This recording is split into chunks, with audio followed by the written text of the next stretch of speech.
Hello again. This is your friendly neighborhood host, JT Wheatley, here again for another episode of the History of Comic Books podcast. This time, the life of Stan the Man Lee. Probably the first name many think of when they say comic book creator is Stan Lee, the architect of the Marvel Comics we know today and a full-blown celebrity in his own right. And like many great men, he had very humble beginnings. Stan Lee was born Stanley Martin Lieber on December 28th, 1922 in Manhattan, New York, at his parents' apartment in 98th Street and West End Avenue to Jack and Celia Lieber.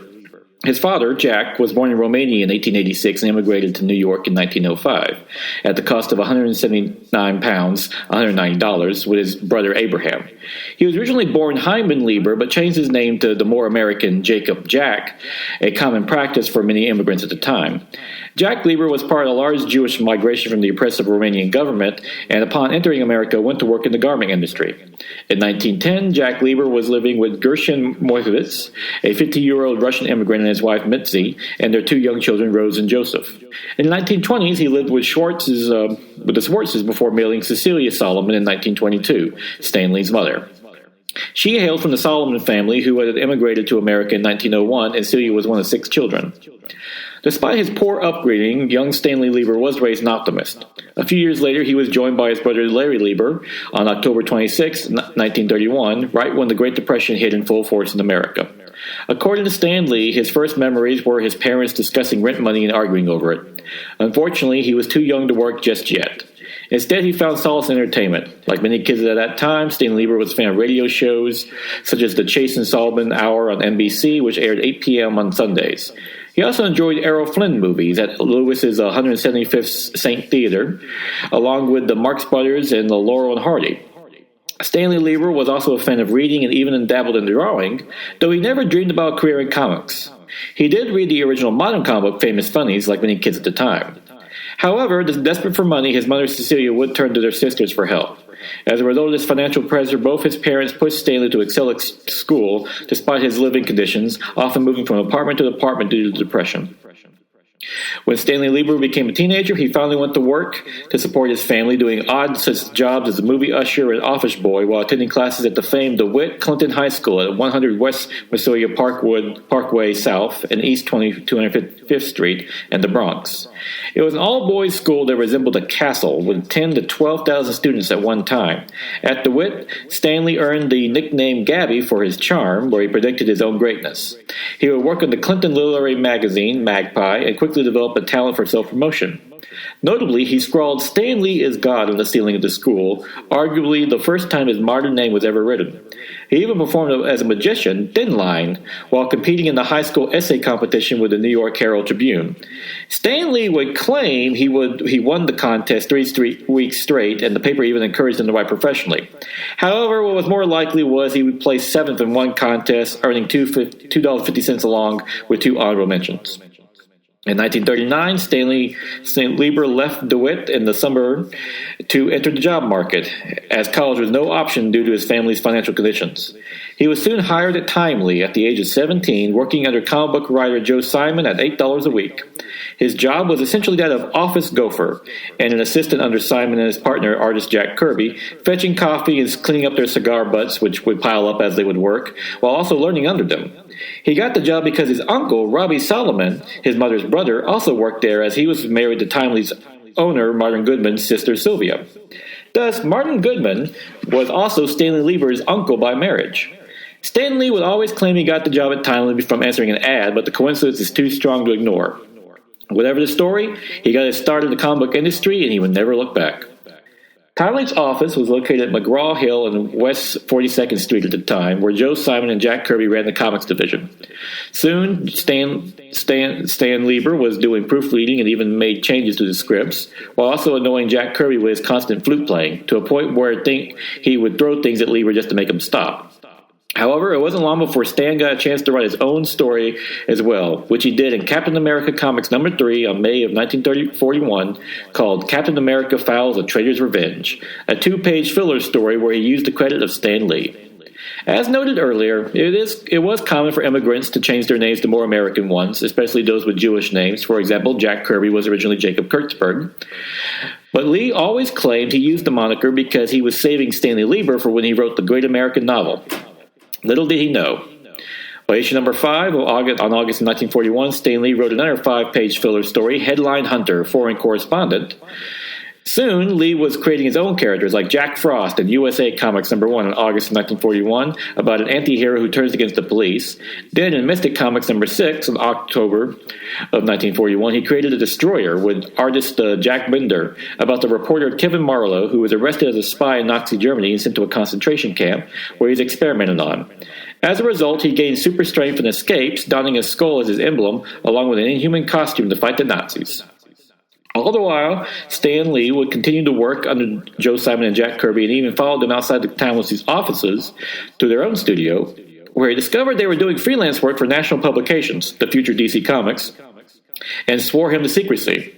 However, they would then be accused of working for National by Abe, Martin Goodman's assistant, and fired from Timely after Captain America Comics number 10. Kirby immediately blamed Stan Lee, but Joe Simon was not so sure, as their work at National was kind of an open secret. It was quite common at the time for many artists and writers to freelance for other companies on their off hours. Nevertheless, Kirby threatened to beat Stan Lee up if he ever saw him again. Anyone who knew Kirby knew that take that extra seriously, and would be one of the first of many grievances he would hold against Lee for his entire life. Granted, this would maybe also been the excuse Martin Goodman just needed to cheat Simon and Kirby out of royalties for Captain America, who they were supposed to receive a 25% cut. When the dust was settled, however, the young Stan Lee would be made editor at Timely and promptly started to work himself to the bone. He would use nude pseudonyms like Stan Martin or Neil Notes when writing to make Timely seem like it had more writers, but then a new event emerged that changed everything: World War II. Like many Americans and comic book creators during World War II, Stan Lee found his services called upon and enlisted on November 9th, 1942 at the age of 19.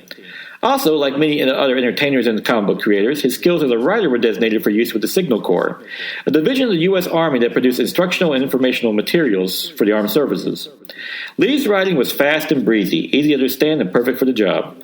Plus, he still had time to write for Timely and Captain America, which he took over after Joe Simon and Jack Kirby were fired.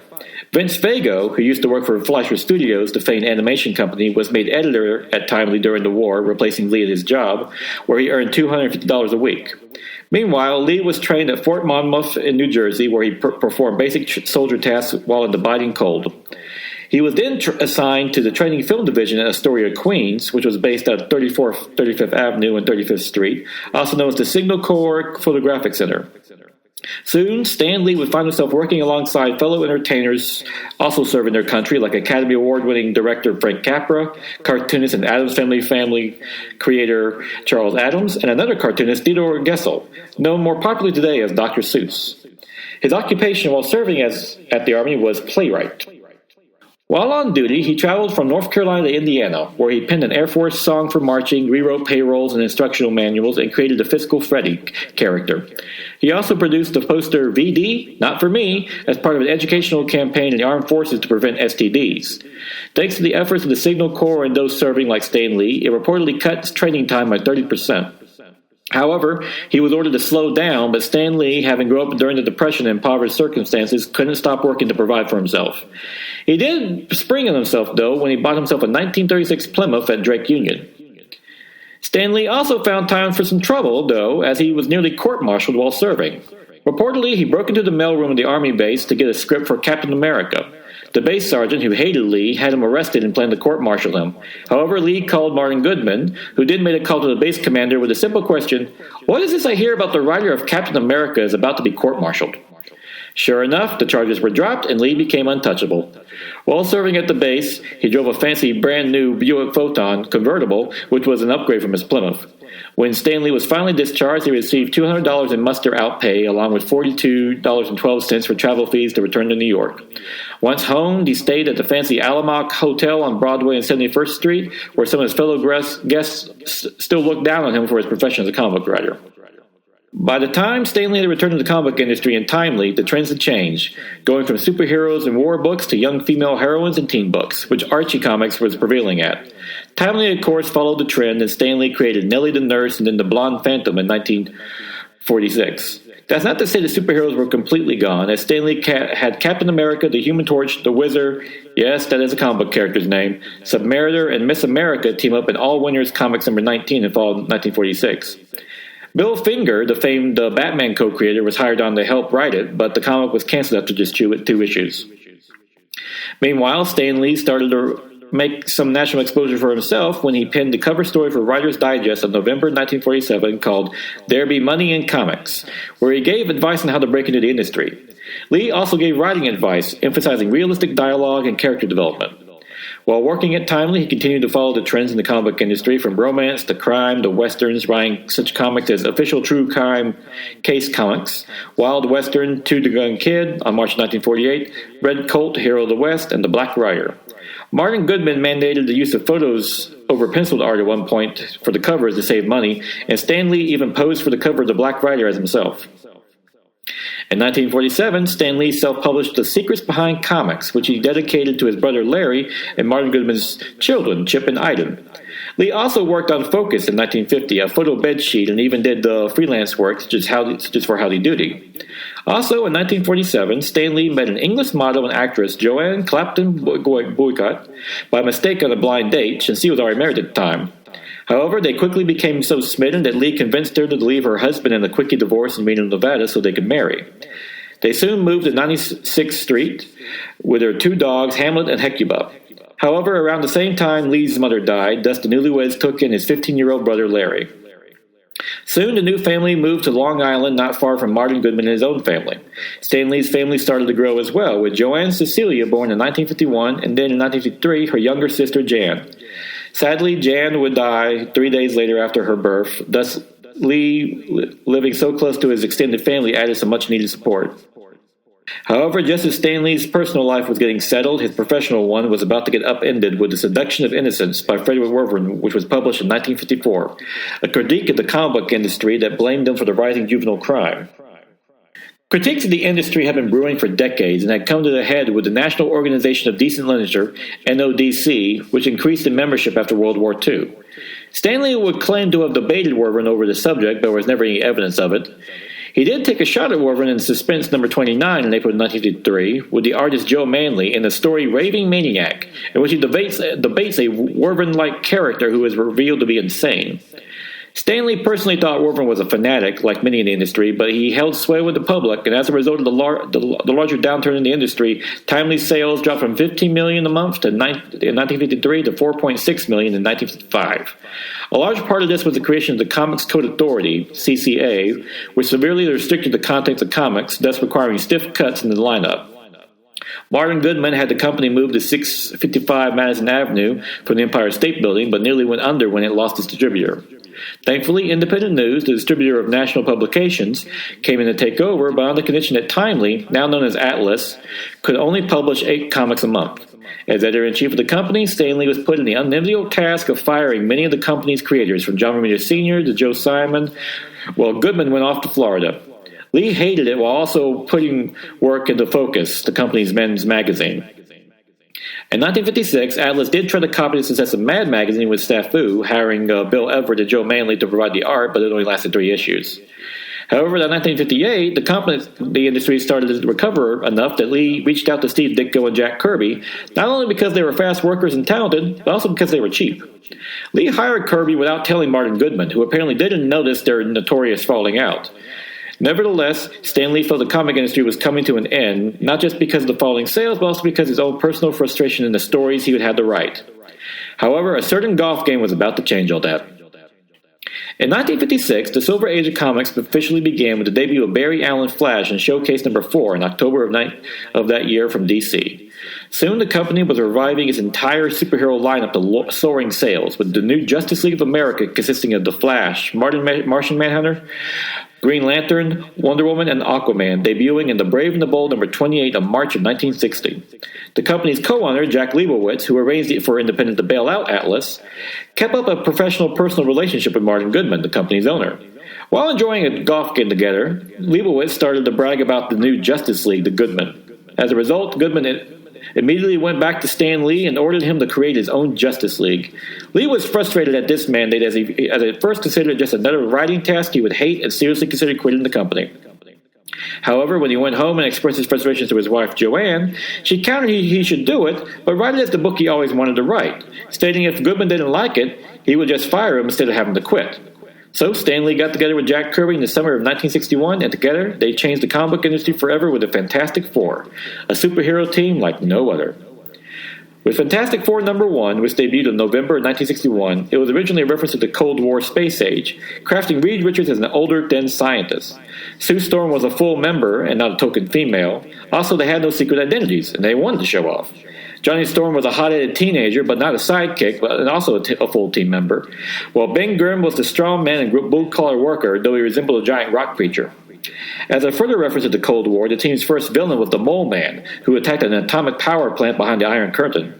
Even the storytelling was non-conventional, giving a non-linear tale that gave the origin of the team without even addressing the cover to the third act, which depicts the team fighting the Mole Man. Most significantly, the public reaction to the team was mixed, with many viewing Ben Grimm the Thing as a monster, while the Human Torch was attacked by the military, believing he was an enemy aircraft. It was truly a comic like no other, with a superhero team that was not exactly what Marvel Goodman wanted, but as it turned out, it was exactly what Marvel and comics needed. Fantastic Four was an instant success, and the fan mail immediately poured in, with Stan Lee personally answering much of it. Once again, he cultivated his public persona, making an instant connection with the fans. Also, it did please Martin Goodman in one respect when Fantastic Four won the Adley Award for Best New Comic in 1962, which Justice League had won the previous year. Thus, the Fantastic Four was the new Justice League, at least in that way. However, the CCA was still in full effect and restricted the story a bit. Most notably, they mandated the Human Torch could never use his powers to burn people. That aside, the comic was off and running, and by issue #3, its famous moniker, the world's greatest comic magazine, started appearing on the cover. Lee was always a master of promotion. The comic also led to the revival of Marvel in general, as classic Golden Age characters started to reappear, such as Namor in issue #4.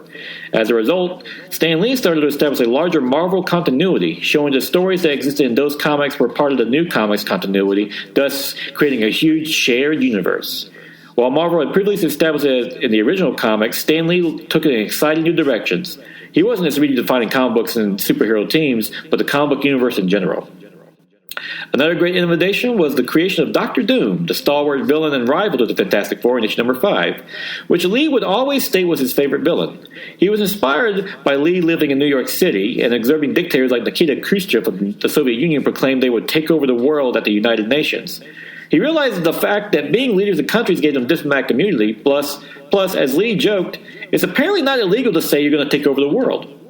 Thus, he crafted the idea of a supervillain who was also a dictator, with Dr. Doom being the ruler of Latvia, something that movie adaptations of the character never used for some stupid reason. He was also a college friend of Reed Richards' Mr. Fantastic and has always had an inferiority complex against him. That was part of the larger exploration of the Fantastic Four characters, as Ben Grimm just wanted to go back to being human, with much of his personality modeled on his co-creator Jack Kirby.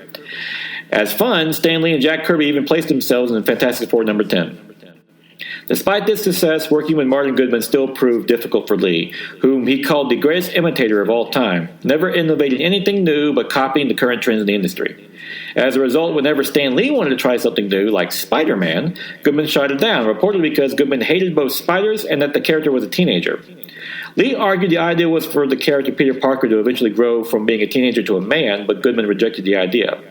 Nevertheless, Stan Lee found his way around him with Amazing Fantasy, was slated to be canceled with issue #15, thus he slipped Spider-Man's origin story in with Steve Ditko, along with the iconic cover of him swinging across the city of a criminal in tow by Jack Kirby. Almost as he planned it, Goodman immediately went to Lee about making a Spider-Man series, and according to Lee, Goodman said, "Do you remember that Spider-Man character we loved so much?"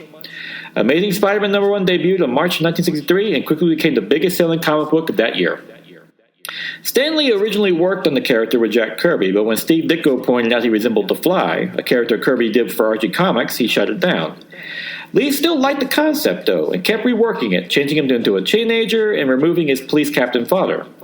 It was during this, though, that Lee realized that Kirby was not the right artist for the character, as he drew Spider-Man too powerful, and thus switched to Ditko, who emphasized grace over strength.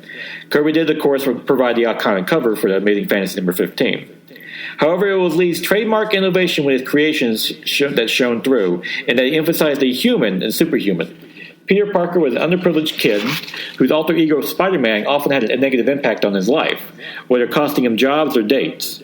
Parker also found himself competing with himself Spider-Man, as the school bully Flash Thompson would beat Peter up but admire Spider-Man. Even Peter's professional life had a wonderful irony, as he would sell pictures of Spider-Man to the Daily Bugle, only to have the editor, J. Jonah Jameson, proclaim him a menace in stories accompanying them. However, Spider-Man persisted as he was motivated by his classic mantra, "With great power comes great responsibility," from his Uncle Ben, who died at a robbery, and in which, when Peter caught the criminal, he realized it was someone he could have caught earlier if he had just acted. Peter Parker would eventually grow into the role of Spider-Man, balancing his personal and hero life, as Lee intended, but even that was relatable, as it reflected how kids grow into adults as well. This made Spider-Man, like many of other Lee's creations, instantly relatable to readers and an immediate success. However, due to the 8-book-a-month restriction to be held by independent distributors, Incredible Hulk, a previous creation from Lee and Jack Kirby, was canceled in the process to make room for Amazing Spider-Man. The first issue immediately began with a crossover with Fantastic Four, where Spider-Man breaks into the Baxter Building and hopes to impress the team and hope they let him join. It naturally fails, and he later takes on his first supervillain, the Chameleon. Stan Lee kept most of his comic books set in New York City, thus allowing for such crossovers, even ensuring each character came from a particular neighborhood and retained its identity. For example, Spider-Man Peter Parker hailed from Queens, and Fantastic Four resided in Manhattan. The characters naturally ran into each other as well, such as when Spider-Man appeared in Strange Tales Annual number 2 on September 1963 with the Human Torch, and then Ant-Man and the Wasp appeared in Tales of Astonishment number 57 in July of 1964. Then in Amazing Spider-Man Annual number 1 on 1964, it featured Thor, Doctor Strange, Captain America, and the X-Men. The characters would also morph and change as well, such as Incredible Hulk, who was originally inspired by Dr. Jekyll and Mr. Hyde, with Bruce Banner originally changing into the Hulk due to the moon before his change being triggered by anger. The series got really absurd by issue number 6, at which point it was canceled. The Hulk was later revived in Tales of Astonish number 60 in October of 1964, where the Hulk would appear with Giant Man, Ant-Man, now able to grow tall. Eventually, Hulk would just take over Tales of Astonish with issue number 102 on March of 1968. In Journey into Mystery number 83, on August of 1962, Stan Lee and Jack Kirby created Thor, based on the Norse mythological character of the same name. However, with his ever-growing roster of comics to write, Lee handed over the scripting to his brother Larry Lieber, though he still maintained writing the dialogue, basing on William Shakespeare, Edgar Allan Poe, and Alexander Dumas, the writer of the Three Musketeers. Much of Thor's creation was really Kirby, though, as he always was fascinated with myths and legends, something he would further explore in his New Gods series for DC and the Eternals for Marvel. Then Stan Lee decided to really test his appeal when he wanted to create a superhero about a rich playboy who made weapons for the U.S. military at the height of the Vietnam War in the 1960s. Martin Goodman called him crazy, but Lee noted he didn't say no. Apparently, Goodman had learned at this point to let Lee just do what he wanted. Together with Jack Kirby and Don Heck, Stan Lee created Iron Man in Tales of Suspense number 39 on March of 1963. Heck originally hated the Marvel method Lee had innovated to allow him to write so many books, in which he gave a basic outline to the artist, trusted them to design the characters and the panel layout, and then Lee came back to insert dialogue so as best to flow with the action. However, Heck soon grew to love it, as many of the artists did, as it afforded him great creative freedom with his art. As for Iron Man, Lee once again worked in his trademark human aspect of the character, thus being Tony Stark had a damaged heart from shrapnel, and he had to craft the Iron Man suit originally just to keep him alive. The character was another success, and to the surprise of everyone, quite popular with female readers. According to Stan Lee, it wasn't just because Tony Stark was a handsome, dashing millionaire, but he had a weak heart, which inspired women to feel sympathy for him. As Lee stated, they wanted to mother him. Another creation was Doctor Strange with Steve Ditko, who first appeared in Strange Tales number 110 on July of 1963, inspired by the magician Chandu, who had his own radio program at the time. Strange was mostly a creation of his artist Steve Ditko, whose mind-bending pencils gave the character his distinctive style. Nevertheless, Lee once again contributed with his knack for dialogue, making up language Strange used for his spells, which Lee would later admit he had no idea what he was writing. Finally, Stan Lee and Jack Kirby gave Martin Goodman the Justice League he had originally wanted with the Avengers in September of 1963, which featured the original lineup of Iron Man, Thor, Ant-Man and the Wasp, and the Hulk, who teamed up to battle with Thor's brother Loki. However, Lee kept things interesting by having Hulk quit the team by issue number 2, and later having classic characters Captain America and Namor return in later issues. Even with superhero teams, Lee kept things fresh, as the members didn't get along and sometimes they made bad decisions, once again making the comics relatable to readers. After all, who doesn't get along with their coworkers? Then, once again, with artist Jack Kirby, Stan Lee created the X-Men in September of 1963, whose mutant status symbolized bigotry. Another innovation by Lee was the villain Magneto, who Lee always argued was not really a villain but someone who had a different perspective on things. Granted, any great storyteller will tell you the best villains are ones you identify with. All the while, Lee started acquiring more talented artists for Marvel, such as George Tuska, a Golden Age artist who worked on Captain Marvel, the original Fawcett version, and Crime Does Not Pay, before doing work on Iron Man. Tuska personally pointed out Lee's knack for finding the right artist for every comic. Stan Lee also mentored such young talent as Denny O'Neil and Roy Thomas, with O'Neil himself calling Stan Lee the best comic book writer that ever lived. His innovation of the Marvel method also helped provide work for more people. Granted, when he hired artists, it came with an unofficial mandate that he wanted Kirby to be Kirby, Ditko to be Ditko, and everyone else to be Kirby. With his growing staff of popular writers and artists, Lee formed the Marvel Bullpen Bulletin on December of 1965, which was originally the Mary Marvel Bullpen page that previous August. It was designed to market directly to fans and developed an even more distinct voice for Marvel. All the while, Stan Lee continued to push stories and characters in exciting ways, most notably when Reed Richards married Sue Storm in Fantastic Four Annual No. 3, which is an all-star event in which practically the entire Marvel Universe attended. In Fantastic Four No. 52, on July of 1966, Lee and Jack Kirby created the Black Panther, the first black superhero in a mainstream comic book line. Previously, Lee and Kirby also produced one of their best stories ever with Fantastic Four No. 48 to 50 on March and May of 1966, where they introduced the Galactus and the Silver Surfer. While Marvel was successful in attracting kids and teens to their comics, Lee wanted to start getting to the older demographics as well. This is all the while his personal life changed when his now adult daughter wanted to pursue an acting career, so he rented her an apartment so she could study acting in downtown New York. Then he and Joanne decided to do the same themselves and even convinced the company producing a Spider-Man cartoon to hire him as a consultant to negate the costs. Lee also started a college tour with the Mary Marvel Marching Society fan club to promote Marvel and, of course, himself.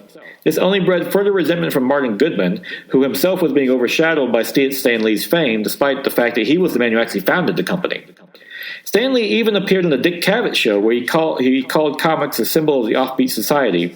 However, Lee soon found himself being made fun of by both Cavett and Pat McCormick, but stood his ground. Soon he was being called the creator of modern mythology and the Homer of pop culture by the Chicago Tribune and the Princeton students in 1966. Goodman's resentment of Lee didn't stop him from finally selling Marvel in 1968 to Perfect Film and Chemical Corporation, which would later rename itself Cadence Industries, and as part of the deal required Stan Lee to be signed to a 3-year contract as the company considered him essential to Marvel. While this notion probably irked Goodman, it didn't stop him from turning down the millions Cadence offered him. However, Lee soon found himself enraged by the new ownership as they mandated cost cuts and canceled the fan club. Cadence did come up with one good thing, though, its own distribution network, thus finally freeing Marvel from the 8-book limit set by Independent News. The line quickly expanded to Captain America, Hulk, and Iron Man, who all got their own series in their own right. Lee was still worried Cadence would shut down the comic book line, but instead the company made him the face of Marvel. For Lee, it was the guarantee of money and stability that appealed to him. His life during the Depression, like many others who lived it, still hung over him, and he used his newfound public forum to push the value of comic books. Notably, Stan's Soapbox was launched in 1968. He used it to write to readers about the evils of bigotry, calling it one of the greatest social evils in the world. In the background, he also was pushing Marvel to start producing more black characters in the comic books as well. By 1970, Lee proclaimed stories should be carrying a message, as a story without a message is like a man without a soul. That same year, Stan Lee tried an experiment with Spectacular Spider-Man, a black and white magazine designed to appeal to a more adult audience, but only lasted for 2 issues.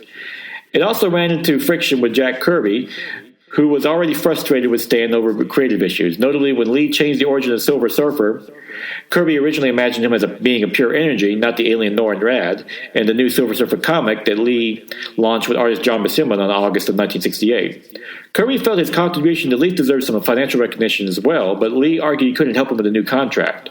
Eventually, Kirby left Marvel for DC over it. Meanwhile, Marvel's characters started to expand into new mediums, with Spider-Man cartoon on ABC directed by Ralph Bakshi, the noted animator Fritz the Cats and Wizards, and then Fantastic Four cartoon from Hanna-Barbera, which ran from 1967 to 1970. Lee also brought about a major change to comics in general, with an anti-drug story in Amazing Spider-Man number 1996 to 98 on May and July 1971, with artists Joe Kane and John Romita Sr. inking. The story came about when the Department of Health reached out to Marvel to produce one, knowing lots of kids and teens read Spider-Man and hoping they can use this to promote anti-drug message. However, the CCA forbid depictions of drugs in comics, even negative ones, and would not give the story its seal of approval. Stan Lee stood his ground, though, believing in the story, along with having the backing of the federal government, and ran it anyway. After the success and popular reaction to the story from the public, the CCA saw that times had changed and finally adjusted its codes for the first time in 17 years. As a result, comics would finally be able to produce horror for the first time in decades, something that Stan Lee couldn't wait to pounce on. First, though, he had an appearance at Carnegie Hall. And with that, I think I'm going to cut us off for just now. And when we come back, we will go to that infamous appearance at Carnegie Hall and see as Stan Lee emerges as becoming a bigger character than even his own creations.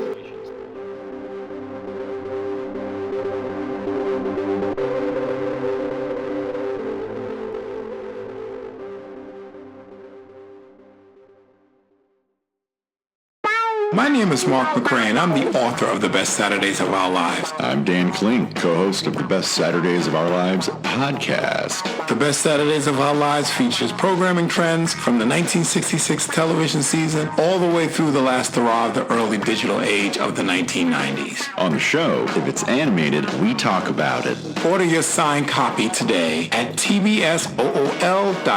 And listen to the podcast at esonetwork.com and all podcast platforms. And now is April 17th, 2025, time for the favorite comic book of the week. Wonder Woman, number 20 by Tom King and Gilliam March, which is the beginning of a great new story arc that finds Wonder Woman having to help out her mother Hippolyta, who finds herself accused of killing the god of war Ares by the Greek gods, so she enlists the best detective she knows, of course, Batman. This is a great series story arc that does a great job of contrasting Wonder Woman and Batman and both their friendship and how they respect each other, also how they're different. For instance, Wonder Woman might be a little more brutal than Batman, which is very interesting in contrasting the two, since if you go to the Dark Knight, the more brooding guy, but well, Wonder Woman, she's willing to go to some lengths to protect her mother. Also, King, he also has a nice Norris feel to it. It's matched by March's art, which has a nice gritty feel, perfect for the mystery storyline, along with, well, the 9-panel format, which gets a lot of story out of the way. That's some great dialogue, and this might be the best book of King's run so far. His previous run with the whole King of America and all that mess was up and down, though it introduced Trinity, Wonder Woman's daughter, which is fantastic, and hopefully she makes kind of an appearance here. But outside of that, this is just a cool mystery, 2 classic characters, and just great from the beginning to the end, so definitely check this out. And with that, we'll conclude with this posting of the archives. Join me again next week for the second part of The Life of Stan Lee. And until then, go out and enjoy some good comic book, and definitely check out Wonder Woman by Tom King right now, because up and down, but this one number 20 might be his best one yet.